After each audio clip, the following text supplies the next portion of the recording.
台語字真趣味，鄉親啊，跋杯，台語安尼寫跋杯，華語的直角，台語講跋杯。伊若唔知要安怎做決定的時陣，就會去甲帝爺講跋杯。你家己嘛要有定見，唔是逐項代志攏愛去跋杯問神。民間的信仰，若要甲神明問代志，就會跋杯。用來跋的這個杯是兩片半月形的茶地。佇個心中念姓名、地址、生時日月，誠心祈求神明指點迷津，甲心中想要請教的代志講明了後，開始跋杯。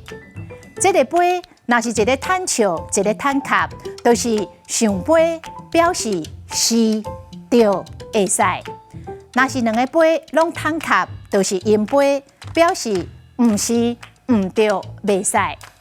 若兩個杯攏坦笑，就是笑杯，表示神明咧笑，可能神明了無咱的意思，就閣問一解，跋一解。也有一種是徛杯，這真少出現，一般互看作是神蹟，不可思議。